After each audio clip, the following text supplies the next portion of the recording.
Welcome to the last week of Pig Heart Boy. It is Monday. We are just recovering, I'm recovering from Julie's, what I consider to be fairly, I want to call it small-minded treatment, But maybe I'm being unfair. This was written 22 years ago. I feel like science has moved on almost a quarter of a century since then. Right, let's get started and I won't be so hard on Julie. How was school today? Mum asked. School was over and we were driving back home. I sighed and looked out of the windscreen. Complicated, I replied at last. It's chapter 20 Nan, by the way. Keep doing that today. Mum didn't say anything else and she didn't ask why. To be honest, for once I wouldn't have minded if she had asked me to explain. On the way home, I tried a couple of times to tell her what Julie had said. More than once I tried to tell her about me and Marlon, but the right moment and the right words never really presented themselves. When we got home, there was a crowd of only about 20 people. A definite improvement. At the expression on my face, Mum said, "Yes, I know. By the end of the week, let's hope they'll be gone." With a policewoman's help, we managed to reach our house without too much pushing and shoving. At least on this front, things were getting better. I walked into the living room where I got a wonderful surprise. Nan! Cameron, your goose, how are you? Nan threw down the magazine she was reading, sprang off the sofa and gave me a big hug. I was so pleased to see her that I let her. So what's all this about you having up pig's innards in your chest? Nan thumped the back of her hand against my chest. And why do I have to buy the Daily Press to find out what's going on with me own grandson?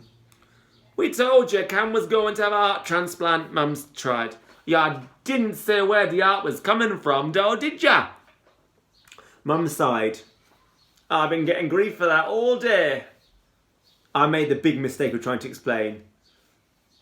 Nan, we couldn't tell anyone. Dr. Bryce told us not to. And just when did I become anyone? I'm your Nan, not anyone. Mother, don't start again, please, Mum pleaded.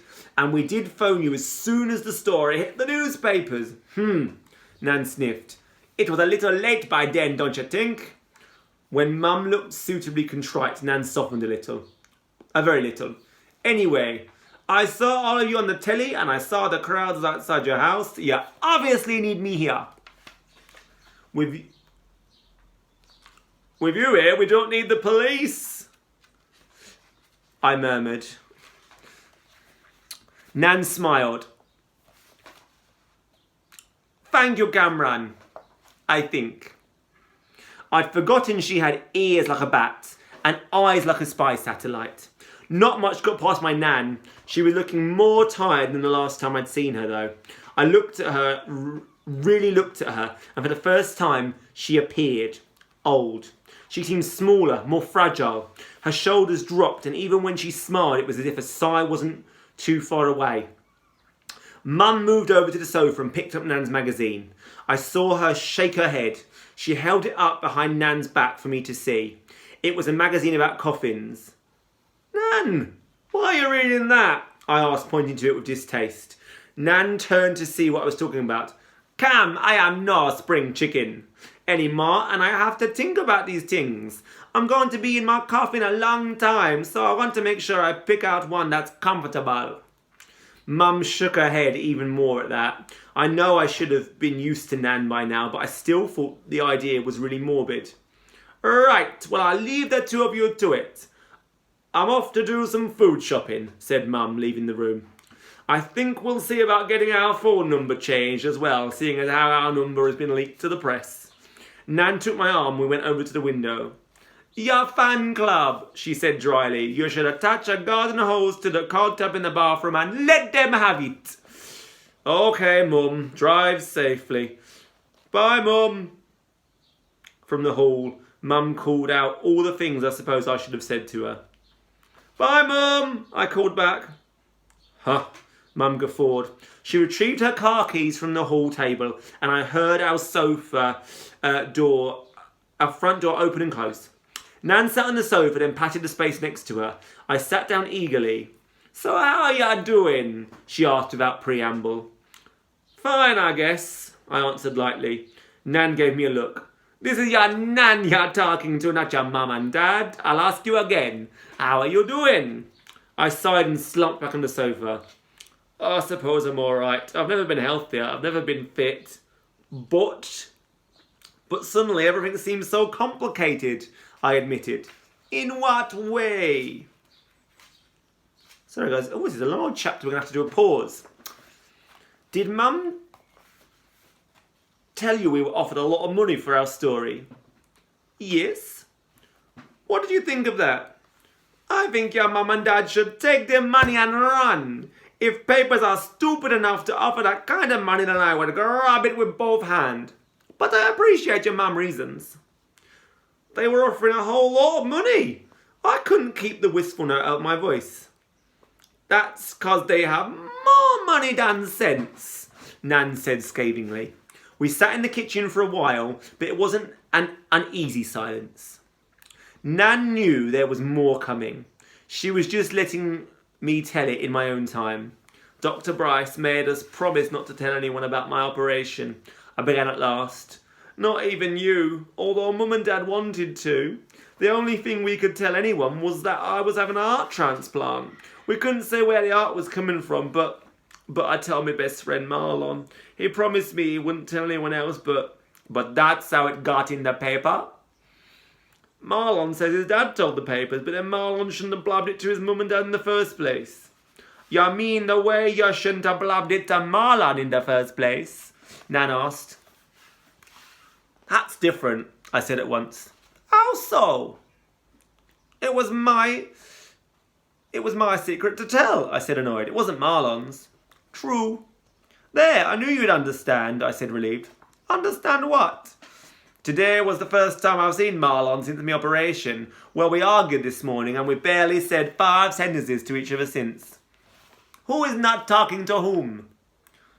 I guess I'm not talking to him, I admitted. Why? I just told you why, I frowned. I could feel Nan's sympathy with my point of view evaporating. Because he made a mistake? Nan raised her eyebrows. It was a bit more than that, I protested. Nan sighed. Cameron, in this life, you'll find that when you get right down to it, things are rarely as complicated as they seem. It seems to me quite simple, really. Your friend made a mistake. Something we all do, including you. You now have to decide if you're going to spend the rest of your life bearing a grudge or not.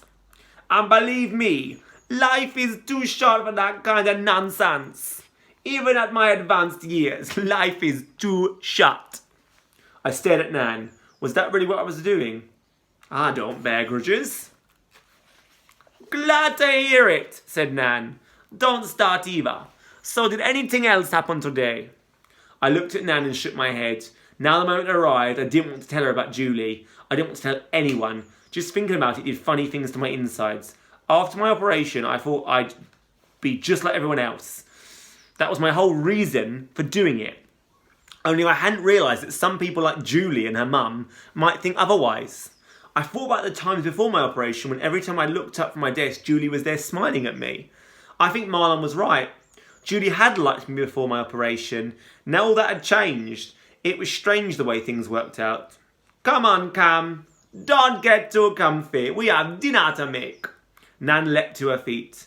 I followed more slowly. I had a lot to think about. Nan, I said as she headed out the door. Yes, dear. I'm glad you're here. Of course you are. Nan smiled. And it seems to me I arrived only just in time. Right, I'm going to stop there and read the second half of the chapter. What chapter did I say we were on here? 20. Second half of chapter 20 coming soon. Chapter called Nan. I'm loving a bit of Nan. Great character. I'm hoping the Jamaican accent, apologies, it's not the best accent, but I like to bring my characters to life, as you know, is making her more of a character, because that's the character I'm getting from her. A big, bold grandmother character, a matriarchal. We'll give them trouble, but we'll do anything to defend her family. Really interesting, loving the new characters. Let's see what part 2 holds.